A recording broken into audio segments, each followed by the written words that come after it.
Ano kaya? Napagod ba? Sabi mo nga, masakit. Ay, magkakit. Galing may letra na. Di ba? Nakakatuwa naman. Ano po, inihingal? Gaga. Ay, gaga. Ang expression eh. Ako po, ang expression ko, wala na. Kaya naman, ay gaga. Yan, di ba ba? Sumigla. Masarap. Sige nga po, lakad nga ulit kayo. Tingnan natin kung may nabago. Kahit nakapagsalita na kayo ng maayos.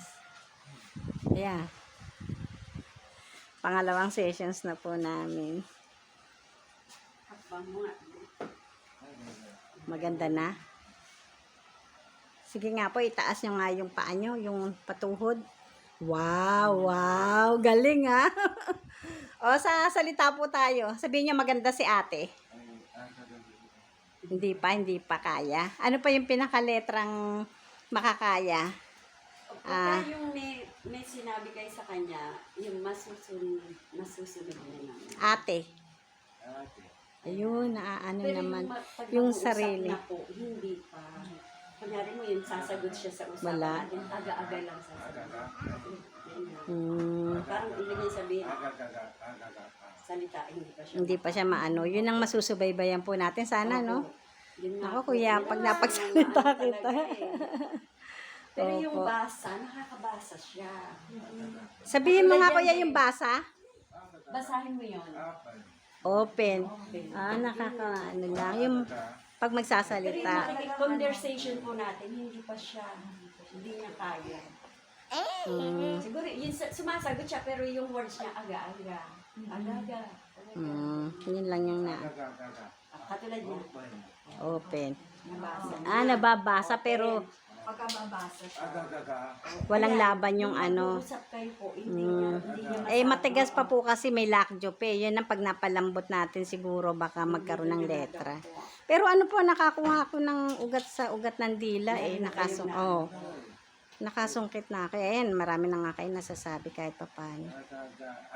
Sa dyan na lang. Yan po ang gusto niya talaga. Baka matatagalan niya kasi nawala ang letra no? Murong ang dila nyo. Wala talaga. Yung letra. Ibig sabihin, yung letra na Nawala. Hindi, kung kakagat, abot nyo ba yung dila nyo? Labas nyo nga dila nyo? Ano naman, mahaba naman. Kakagat-kagatin nyo nga po yung, wag nyo naman diin masyado, baka maputol. Yung kakagatin nyo lang yung dulo, gitna, saka yung sagad. Tapos yung gilid, kagat-kagatin nyo lang kahit isang beses ang araw. Subukan nyo nga po. Kagatin nyo yung dulo. kagatin mo daw yung Yan, ganyan. Yan, umpisa, tapos gitna. Yan, sige pa. Yan, hanggang dulo pa. Yan, sige pa. Yan, yung gilid lang. Ayan, nakakaya naman. Yan, isang beses man lang po sang araw, gaganyan ninyo. Pero wag masyadong madiin kasi baka magsugat. Yan. pinakamasahe ng... O kaya, yung kutsara, ikahig mo sa itaas. Wag man masyadong todo kasi baka magsugat. O kakayurin nyo para yung dila, maano yung muscle ng dila nyo. Baka malakas pa paniniwala ko makakapagsalita kayo ng maayos eh. Aga. May mga binabasa po siya. Ginawan ko siya. Nakakaya niya Parang namang sa ano. video. O yan na, sumasagot na na. Oo, yan. Ganyan. Wala lang talaga. Sa Sa lalamunan. Pero may lumalabas ng letra, no? Madami na po Siguro siya. sa mga 6 na sessions, baka may pagbabago po yan. Ayun. Di paano po. Salamat po. Sa susunod ulit, kailan niyo po planong bumalik? 5 araw, parang matagal po ang 5.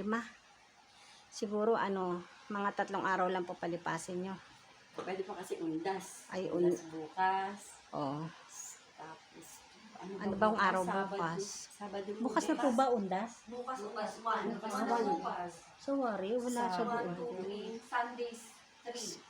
Sunday 3. Monday. Sige po, Monday ng umaga. Opo, kasi sa hapon umaalis ako eh. Yun. Sige po. Yan, ganun na lang po ulit. Opo, sige po. Sige po. Paano po? Bye-bye.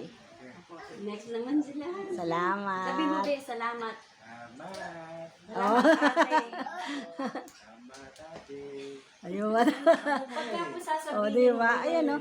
Mismong word. Opo. Sabi niya. Nasasabi Ayan, mo. oh. Agaga. Ayan, Agaga. hindi na. Pero maganda na po yung ano niya, 'di ba, yung bagsak ng tono. Hindi nung nakaraan talagang ang bigat di po ba? Ngayon gumagaang na eh. Ano po yan eh, kanta-kanta nga siya eh. Bye-bye. Sabi ko nga, sabay-sabay